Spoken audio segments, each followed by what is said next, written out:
North Korean state-run media on Tuesday released multiple editorials calling for independent management of inter-Korean relations and joint economic projects, demanding the U.S. focus instead only on its own bilateral relations with the DPRK. Recently, the United States has been publicly and privately scheming to put the brakes on nicely developing North-South relations, an editorial and state-run website The Arirang Miri said Tuesday. The latest demands, while consistent with North Korea's most common principle of a peninsula free from foreign intervention, come just days before U.S. and DPRK representatives are set to meet at the UN General Assembly (UNGA) in New York to restart stalled nuclear negotiations. Last Friday, U.S. Secretary of State Mike Pompeo invited North Korean Foreign Minister Ri Yong-ho for talks during his trip to the UN this week, though the date and location of the meeting have yet to be released. But while Tuesday's editorials repeatedly blame the U.S.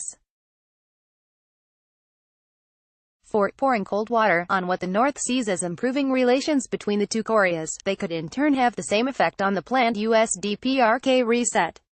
As the reality shows, the U.S. never wants our people to be successful and reconciled, the editorial says. The lesson we find once again is that relying on foreign powers in the end only results in making it harder to follow through with improving North-South relations. This reality, it continues, is evident in U.S. attempts to pressure South Korea into backing down from inter-Korean economic projects. Last week's summit in Pyongyang saw the two Koreas agree to restart cooperation at the Kaesong Industrial Complex (KIC) and Kumgongsan, as soon as the conditions are established, likely a veiled reference to the relaxation of international sanctions. A groundbreaking ceremony linking railroads on the peninsula's east and west coasts is set to take place within the year, under the agreement. But Tuesday's editorial accused U.S. officials of forcefully demanding to both government and private business leaders that South-North economic cooperation should not come before denuclearization. It says they then sought to prevent connecting roads and rail, reopening the Kaesong Industrial Complex (KIC) and Kumgongsan tourism, and other joint projects. The editorial also refers to an August controversy in which the UN command UNC blocked South Korean officials from crossing north and bringing equipment along for a scheduled joint railway survey, which the UNC said at the time was due to a procedural error. The U.S. and South Korea held a summit in Washington, D.C. on Monday. Photo, Blue House. But the Arirang Miri article said the U.S., through the UNC, blocked the North-South Railroad Cooperation Project, sparking a great furor among all people who wanted to improve North-South relations. The point, conveyed through various examples of U.S. meddling, is to make clear North Korea's opposition to U.S. insistence on coupling the issue of such joint projects with denuclearization talks. The beginning of the editorial calls out White House National Security Advisor John Bolton and State Department Special Representative for North Korea Stephen Biegun for their calls to make denuclearization a priority in the recent Pyongyang summit.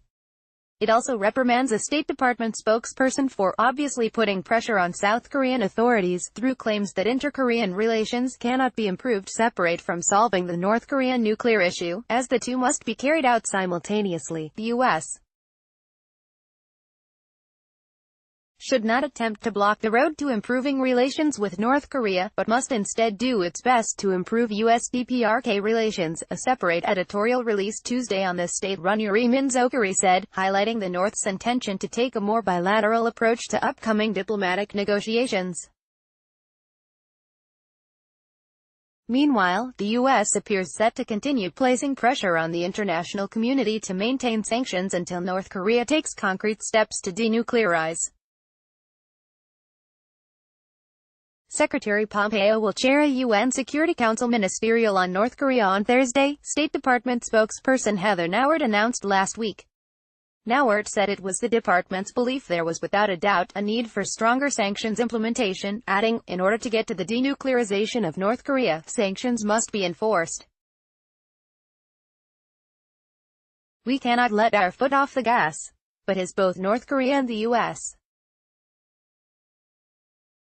State Department still appear firmly opposed on the sequencing of concessions, and on the heels of the mutually declared successful Pyongyang summit between Moon Jae-in and Kim Jong-un, the situation may once again depend on President Trump.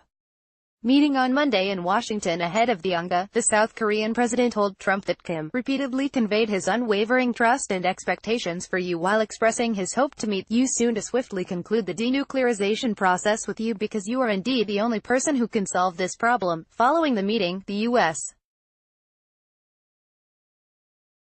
president suggested a second summit between him and Kim Jong-un would be confirmed soon. Edited by Oliver Hotham. Featured image, Blue House.